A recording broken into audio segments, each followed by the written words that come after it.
Assalamualaikum warahmatullahi wabarakatuh. Pak Yai, saya itu sering mendengarkan YouTube jenengan.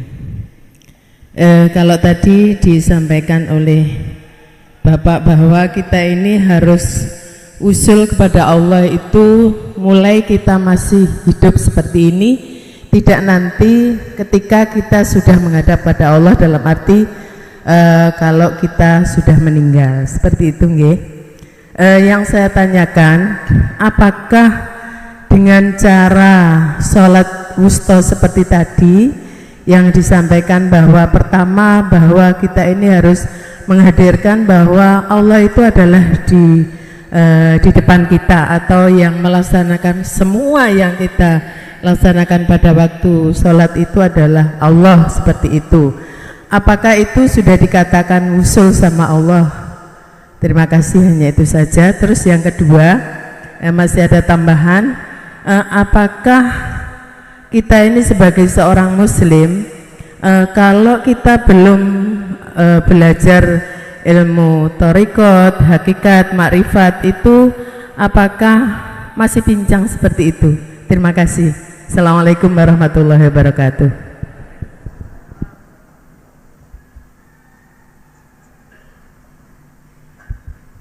Apakah ketika waktu sholat secara syariat terus kita ngetrapke melaksanakan juga sholatil wusta itu bisa untuk dikatakan bertemu Allah? Jawabannya, lihat dulu apakah ada beberapa tanda dalam hati jenengan kalau itu dikatakan bertemu. Ada tandanya, Pak. Apa tandanya? Pertama, di dalam hati jenengan, fi qalbikum la yarawna li anfusihim syai'an. Pun sampean kecoki. Ketika jenengan sholat, dalam hati sampean ini tidak ada pengakuan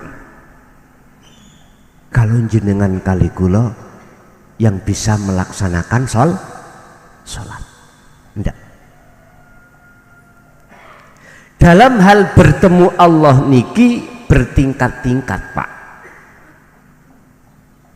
Sebab ada makrifat Allah itu bi ismin, ada bisifatin, ada biafalin, ada bidatin. Lah niki nek umpama kula jaban tutuk maghrib mboten mari.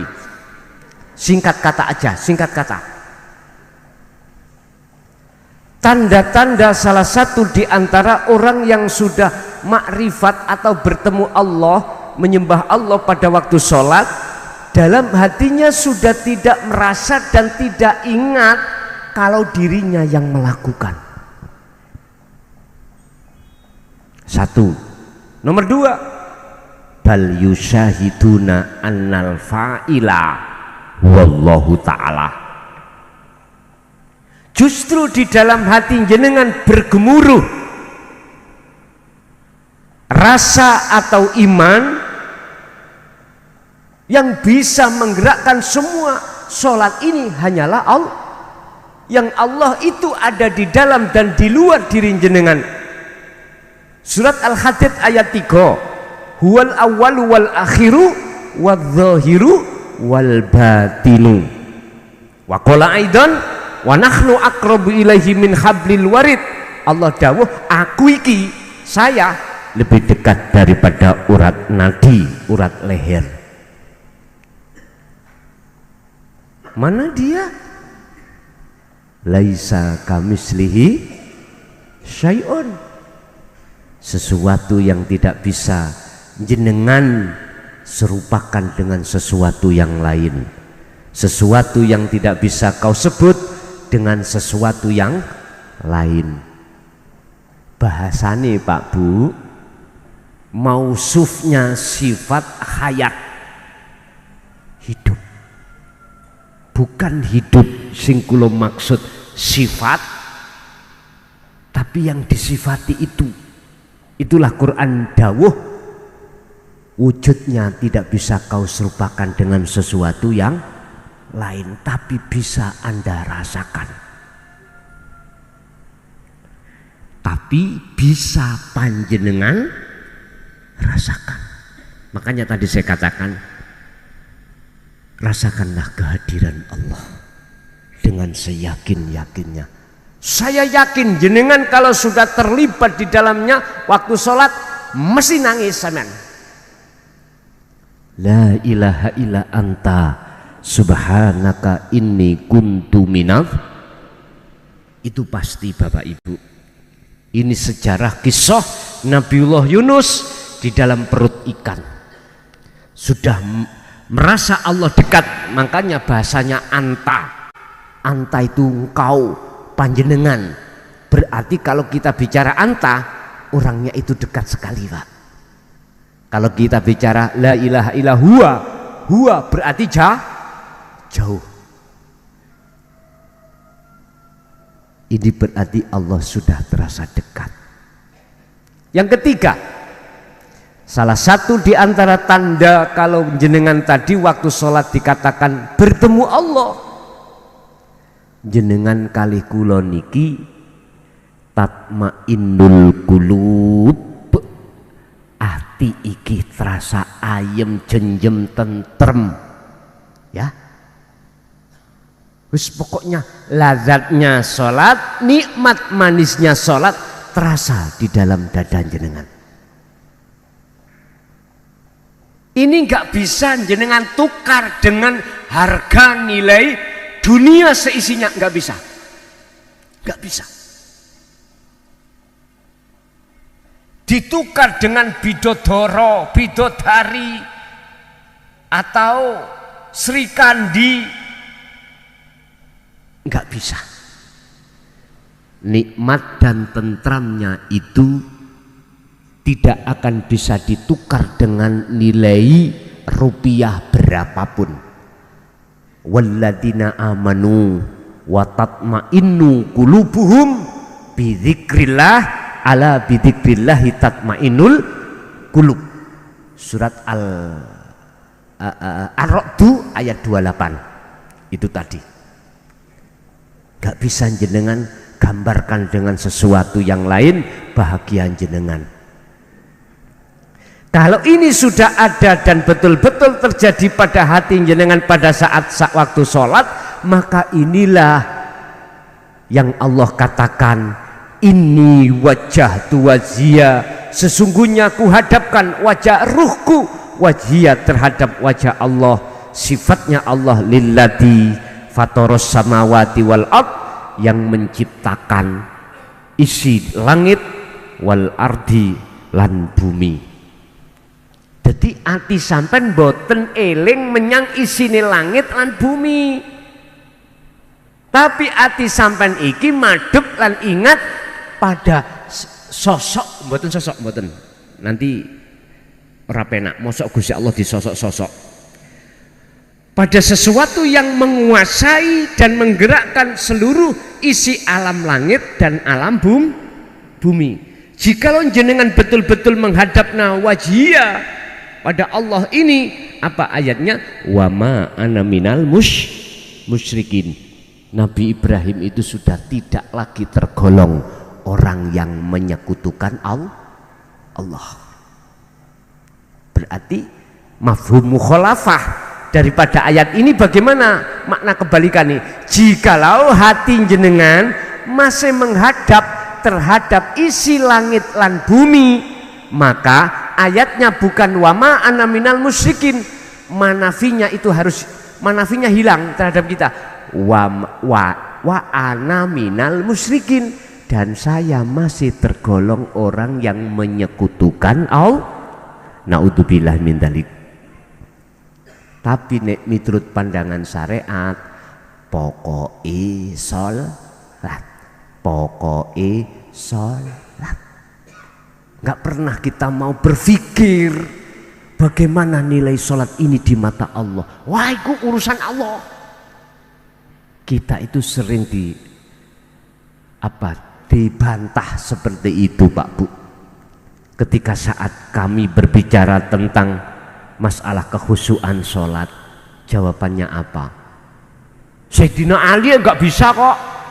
Hadisnya kan ngoten. Ada. Rasulullah memberikan sayubara terhadap para sahabat, siapa di antara Anda yang bisa sholat khusyuk, maka kami kasih serban hijau. Enggak ada yang bisa, Pak Bu. Tapi lantas hadis ini jangan dijadikan sebuah alasan bahwasanya selain Rasulullah termasuk Sayyidina Ali, sahabat-sahabat itu enggak bisa. Jangan begitu.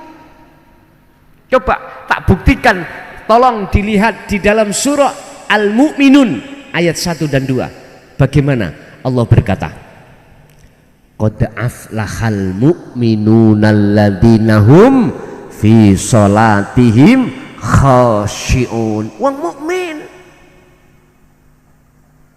siapapun kita, apapun status kita, orang mukmin, sungguh beruntung dan bahagialah bagi orang mukmin ketika dalam waktu sholatnya dalam keadaan khusyuk. Nyun sewu, bukan berarti kami itu nyun sewu maidu wong sholate sing durung sempurna, ndak. Saya cuman ibarat daharan, saya tuangkan, terserah jenengan dahar opo ora niku senes urusan saya, sebab ini tidak ada paksaan. Cuman begini, berhubung ini momennya adalah Isra dan Mi'raj, saya harus bicara bagaimanakah sholat yang sempurna itu. Wajib jenengan kali kula untuk menghadap dan bertemu Allah. Caranya salah satu diantaranya itu tadi. Pun itu yang pertama. Yang kedua, bagi seorang muslim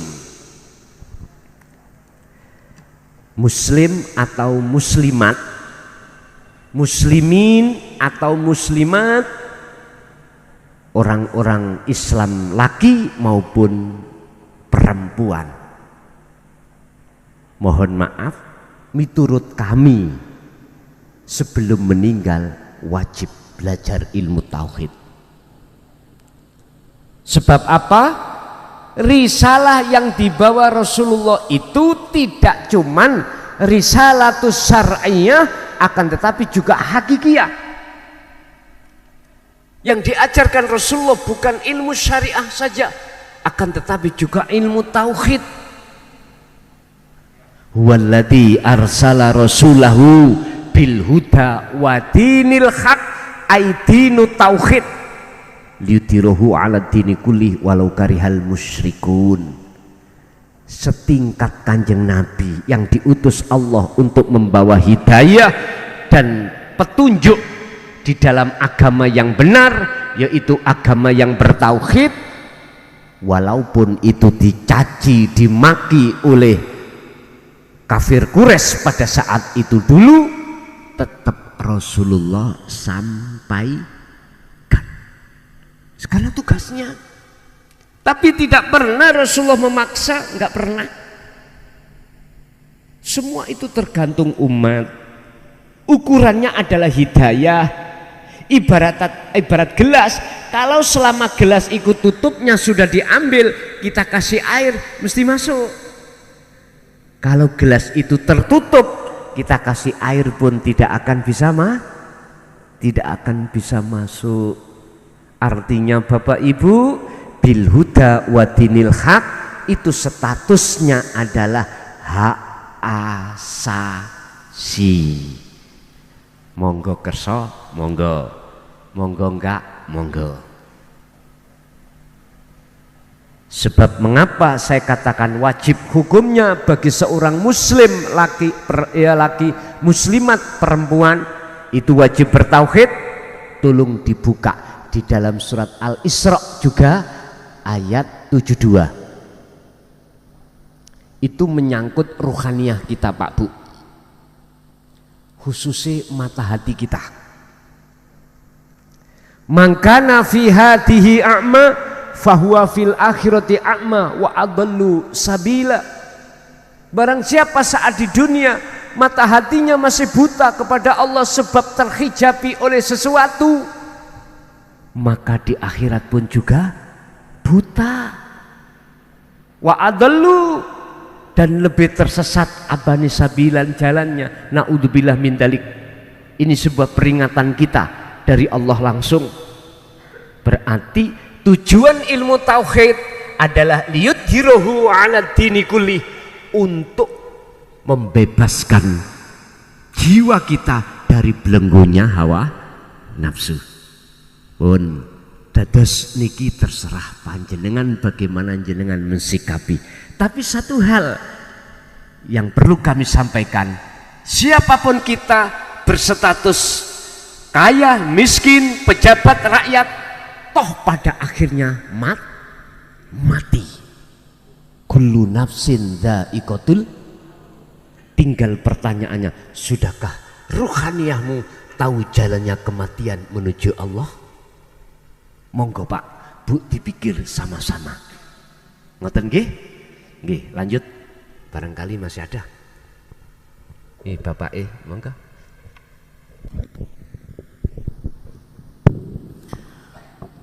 Assalamualaikum warahmatullahi wabarakatuh. Saya sudah pernah ngomong-ngomong sama seorang teman, Pak. Teman tersebut saya tanya, apakah panjenengan tidak sholat? Nah, beliau bilang, saya tidak sholat dohir, karena sholat saya di hati.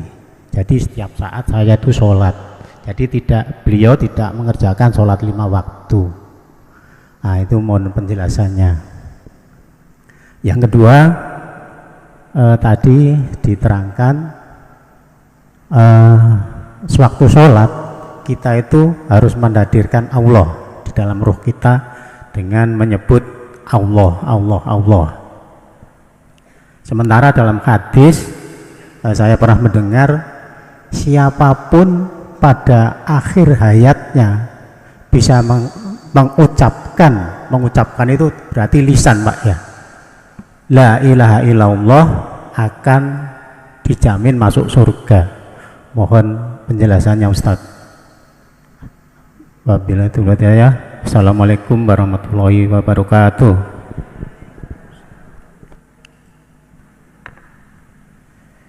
Bagaimana kita menanggapi seorang teman yang bersikap seperti itu? Artinya jasmani tidak sholat, yang katanya rohani sholat. Ngeten, Pak. Nanti bisa dibuka di dalam kitab Sirul Asrar karangan Syekh Abdul Qadir Jilani. Sholat itu ada golongan orang syariat, ada sholat golongan orang thariqah. Caranya ada sholat miturut pandangan hakikat, ada sholat miturut pandangan makrifat. Lah, bagaimana kita mensikapi pada teman yang seperti itu? Kita kembalikan status kita. Kita masih diletakkan Allah mana? Kalau kita masih diletakkan Allah babakan sholat secara syariat, ya nggak akan paham tentang babakan sholat secara thariqah, hakikat, makrifat. Berarti bagaimana?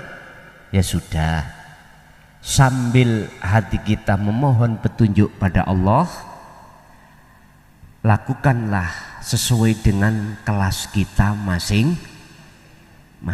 Paham maksud kula? Wala ta'asu fi raikhillah. Satu sisi janganlah jenengan kali kula niki putus asa dalam hal rahmat Allah. Salate wong thariqah itu, Pak, ngilangke hati dari sifat-sifat tercelah.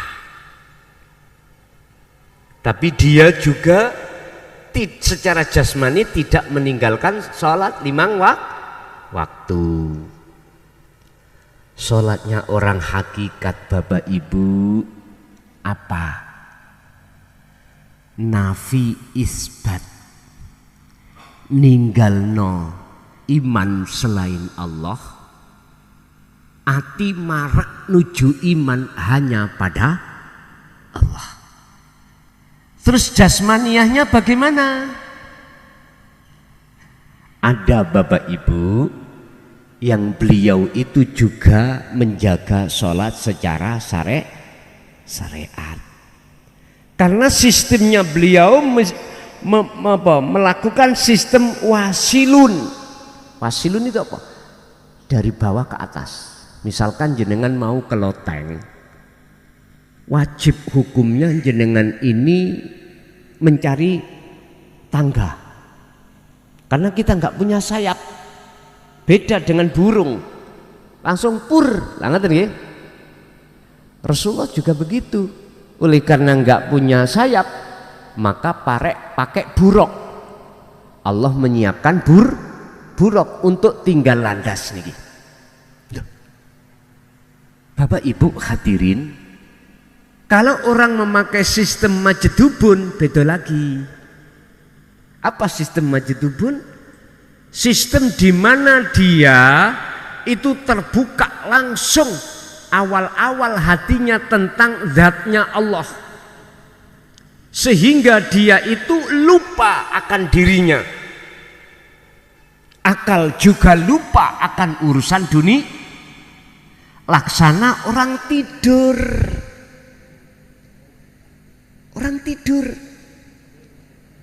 Jiwa atau ruh dengan roihan, ruh dengan akal Allah tarik. Akhirnya dia murhek, bahasanya bigori aklin. Orang yang bigori aklin niku wajib sholat mboten? Cara dohir. Orang gila niku wajib sholat mboten? Mboten miturut madhab siapapun. Ya sudah, anggap aja itu orang gitu aja. Lah enak toh. Anggap aja orang gila. Karena gilanya hati pada Allah, akhirnya baik akal maupun hati dia telah lalai dan dilalaikan oleh Allah dari urusan dunia. Ini apapun alasannya, kalau dihadapkan terhadap golongan am kita, mesti kita menganggap itu salah. Tapi kalau di mata Allah kita nggak bisa menghukumi. Jawabannya kita wallahu a'lam. Lah ngoten ta? Sing penting ngeten. Ayo diperiksa sholat kita sendiri. Jangan pernah kita memeriksa sholatnya orang. Ini seruan Syekh Ibnu Athaillah di dalam kitab Hikam, Pak Bu. Periksalah hatimu tentang bagaimana sholatmu terhadap Allah. Jangan pernah memeriksa hati orang. Ini beliau. Rugilah Pak Bu kalau kita memeriksa perbuatan orang lain, satu sisi kita lupa diri kita masih kurang betul di mata Allah. Ini menurut beliau Syekh Ibnu Athaillah As-Sakandari dalam kitab Hikam Mekahten. Rasulullah pun juga mengingatkan terhadap kita, jangan mudah kita itu mengaudit perbuatan orang lain sebelum kita mengaudit diri kita sendiri. Mekaten. Itu yang pertama. Terus yang kedua, lewat hadis man akhir hayati bi qauli la ilaha illallah fadakhalal jannah.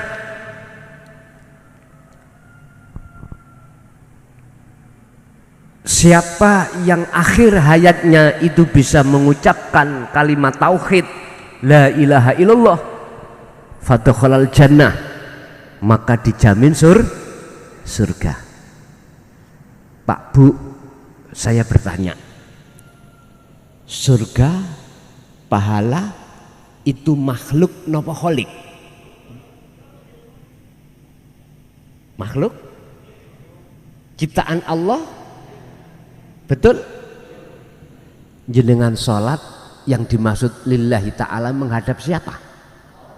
Allah. Mengapa kita golongan kok menghadap dengan bentuk mengharap betul makhluknya? Ya, ini saya katakan sesuai dengan proses kita.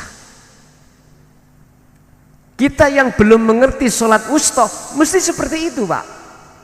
Ukuran semua perbuatan kita mesti minta dibayar, minta dikasih upah. Karena apa? Karena kita merasa kita yang melakukan.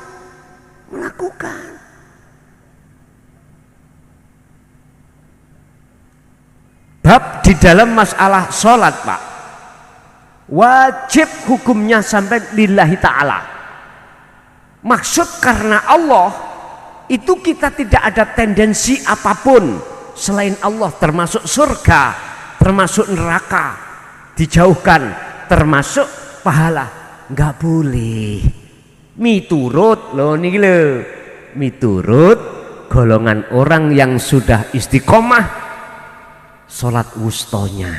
Tapi bagi kita yang belum mengerti, rapopo, karena tidak laksana gini. Kula wuto, Pak, berjalan di depan saya ada tembok, tahu ndak? Saya nabrak jebret, bendol, Pak, salah nggak?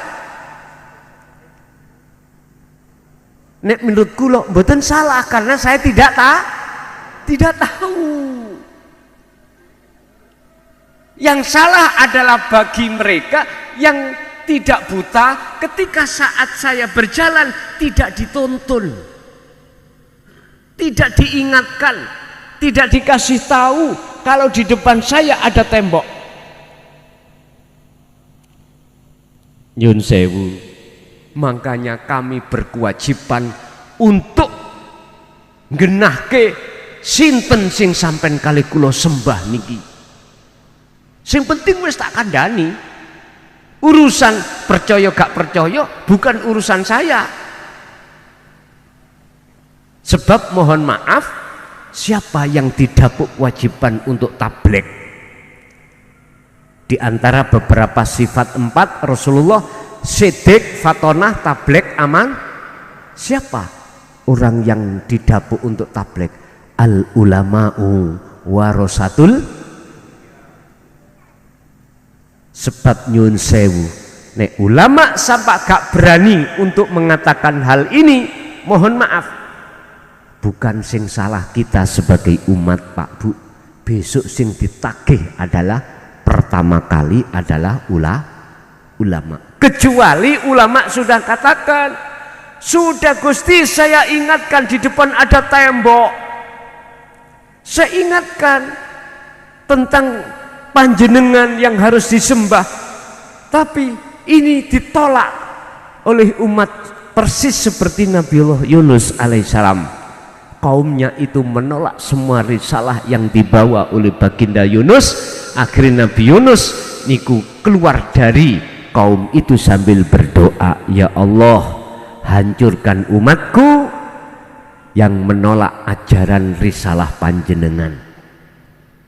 Niki Nabi Yunus, tapi nek Nabi Muhammad mboten. Ya Allah, berilah kesempatan pada umatku yang ingkar padaku.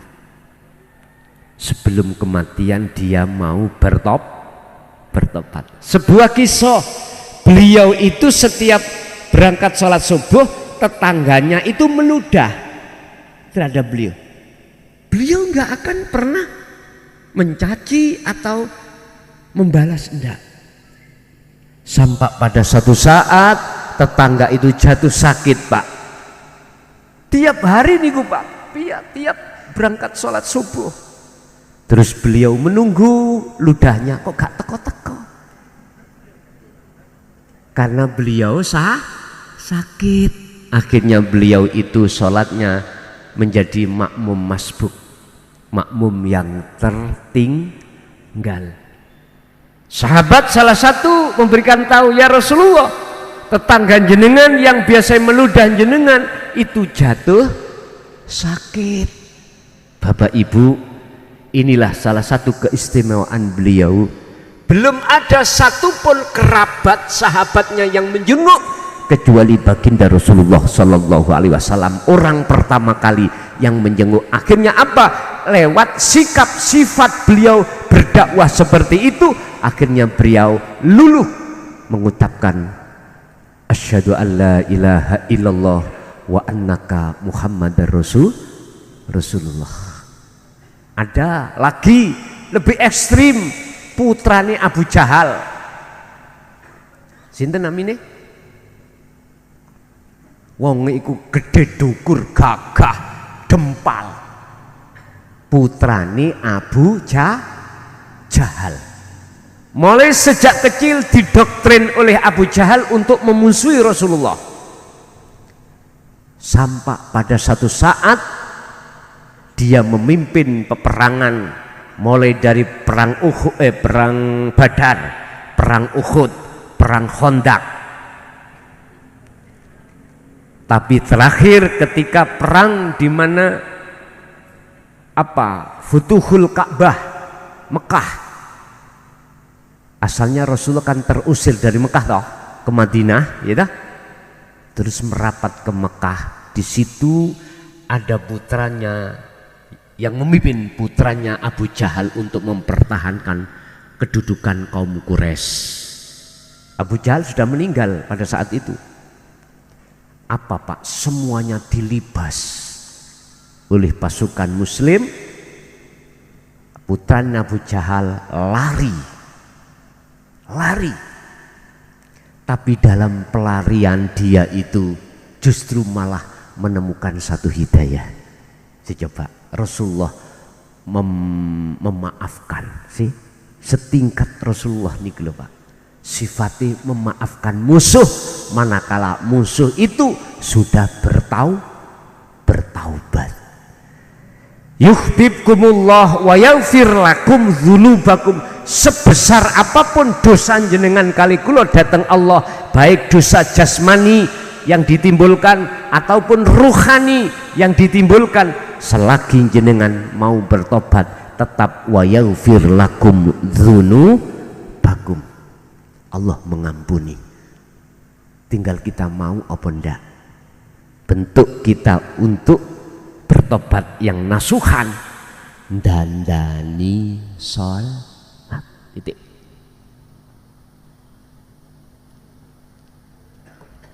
Berkenaan dengan pertanyaan tadi, apakah benar orang yang akhir hayat mengucapkan kalimat itu surga? Jawabannya, bagaimana ruhaniyahnya? Itu aja. Bikauli, bahasa bikauli itu bisa diucapkan secara lahiriah, bisa saja bikauli diucapkan secara ruhaniyah. Kalame lebet niku yok nopo sih? Kalame lebet fal ya'mal amalan sholihan, adalah patuh terhadap undang-undangnya Allah. Al-imtithalul awamir wastinabun nawahi. Bentuknya apa? Ani'budullaha wastanibut taghut. Bentuknya kita menjalankan perintahnya apa? Tidak akan pernah menyembah kecuali hanya pada satu. Mana yang dilarang? Wastanibut taghut. Jenengan kali kula meninggalkan iman selain Allah dalam hal apapun. Hati nek jasmani sudah jenengan, bentuknya jenengan iman, wujudnya iman, melaksanakan perintah, meninggalkan larangan. Nggih. Monggo ditutup doa mulai awal sampai akhir. Mudah-mudahan apa pagi hari ini yang Allah tuangkan semoga menjadi ilmu ingkang bermanfaat terhadap kita. Lahumul Fatihah. Bismillahirrahmanirrahim.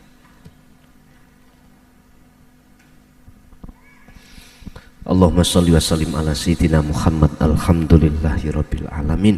Allahumma sallimna wal muslimin ya Allah min afatid dunya wa adzabil akhirah. Allahumma ya fattahu ya alim iftah lana bi futuhil arifin. Allahumma nawwir qulubana binuri ma'rifatika wa binuri hidayatika wa syafaatika ya arhamar rahimin. Rabbana atina fid dunya hasanah wa fil akhirati hasanah wa qina adzabannar. Wa sallallahu ala sayyidina Muhammad. Alhamdulillahirabbil alamin. Kurang lebihnya mohon maaf. Akhirul kalam. Assalamualaikum warahmatullahi wabarakatuh.